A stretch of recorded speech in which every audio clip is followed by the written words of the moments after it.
जय माता जी। आज मैं बात कर रही हूँ जन्म कुंडली की कि जन्म कुंडली क्या है। हमारे बहुत से भाई बहन क्लाइंट ऐसे आते हैं जो कहते हैं कि हमने उपाय किया और हमें फ़ायदा नहीं हुआ, जबकि लाल किताब ज्योतिष ये कहती है कि जन्म कुंडली सिर्फ जन्म कुंडली के उपाय करने से आपको फ़ायदा नहीं होगा। लाल किताब ज्योतिष पूरी तरीके से आपके रहन सहन, आपके व्यवहार और आपके डेली रूटीन की किताब है। वो कहती है कि आप अपना व्यवहार सही करेंगे तब जाके आपको ग्रहों के प्रभाव सही मिलेंगे।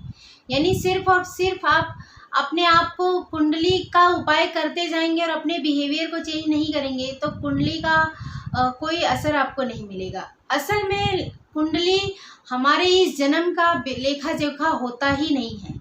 कुंडली को लेकर लोगों के अंदर बहुत ही ज़्यादा मिसकॉन्सेप्शन है कि कुंडली इस जन्म के उपाय करवाती है और या हमारे इस जन्म के लेखा जोखा को बताती है, जबकि कुंडली तो हमारे पूर्व जन्म के लेखा जोखा को बताती है। कुंडली के अंदर जो भी ग्रहों की प्लेसमेंट होती है वो हमारे पूर्व जन्म के किए गए कर्मों के आधार पर होती है। अगर किसी ने बहुत अच्छे कर्म किए हैं, लोगों का दान पुण्य किया है, गरीबों पे दया दिखाई है, लोगों की मदद की है, तो उसका इस जन्म में उसके ग्रह शनि देव की पोजीशन ऐसी होगी कि उसे ज़िंदगी का हर सुख मिलेगा। ऐसे ही सारे ग्रहों के ऊपर यही नियम लागू होते हैं कि आपने कब क्या किया है। अगर आपने अपने पूर्व जन्म में अपनी परंपरा, अपने पिता, अपने परिवार का बहुत अच्छा ख्याल रखा है तो इस जन्म में आपके सूर्य की पोजीशन आपकी कुंडली के अंदर इतनी अच्छी होगी कि आप एक अच्छे सूर्य का प्रभाव ले सकेंगे। आप अच्छे पॉलिटिक्स में जा सकते हैं, अपने लीडरशिप को पावर दे सकते हैं। तो ऐसे ही हर चीज़ का लेखा जोखा कुंडली देती है, लेकिन कभी भी कुंडली हमारे प्रेजेंट बर्थ का, हमारे चल रहे वर्तमान जीवन का विवरण नहीं देती है। कुंडली हमेशा ही पूर्व जन्म के आधार पर किए गए कर्मों का लेखा जोखा है, जिसे हमें समझना बहुत ज़रूरी है। अगर मान लीजिए कि हमारी कुंडली में कोई भी ग्रह नीच का है और वो हमें अपना सही फल नहीं दे रहा है, तो अगर उस ग्रह से जुड़े हुए कर्मों को हम सुधार लेते हैं तो भी हम उस ग्रह के नीच प्रभाव को भोगने से बच जाएंगे। तो ये हमें समझना बहुत ज़रूरी है कि जन्म कुंडली असल में क्या है। क्या सिर्फ जन्म कुंडली दिखाने से और उसके उपाय करते जाने से ही हमें सारे सुख मिल जाएंगे, या फिर हमें थोड़ा रुक कर सोचने की ज़रूरत है और अपने कर्मों पर भी ध्यान देने की ज़रूरत है। अगर हम अपने कर्म सुधारते हैं तो जन्म कुंडली का प्रभाव वैसे ही अच्छा हो जाएगा।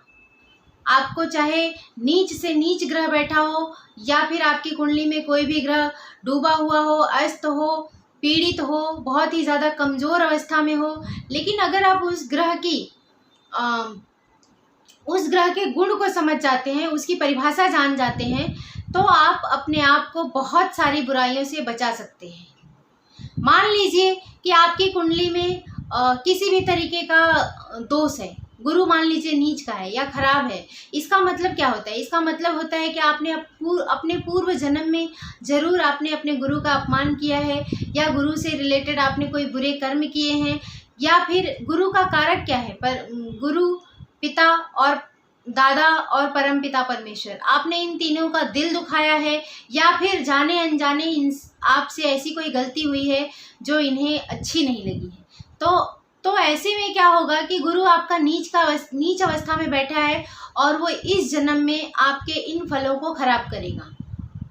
लेकिन अगर आप इस जन्म में उस कमी को दूर कर लेते हैं, आप अपने पिता दादा की मान मर्यादा का ध्यान रखते हैं, उनकी इज्जत करते हैं, परमात्मा का भी शुक्रगुजार करते हैं, उनकी भी इज्जत करते हैं और गुरुओं का अपमान नहीं करते हैं, तो आप गुरु से होने वाले बहुत सारे दुखों से बच जाएंगे।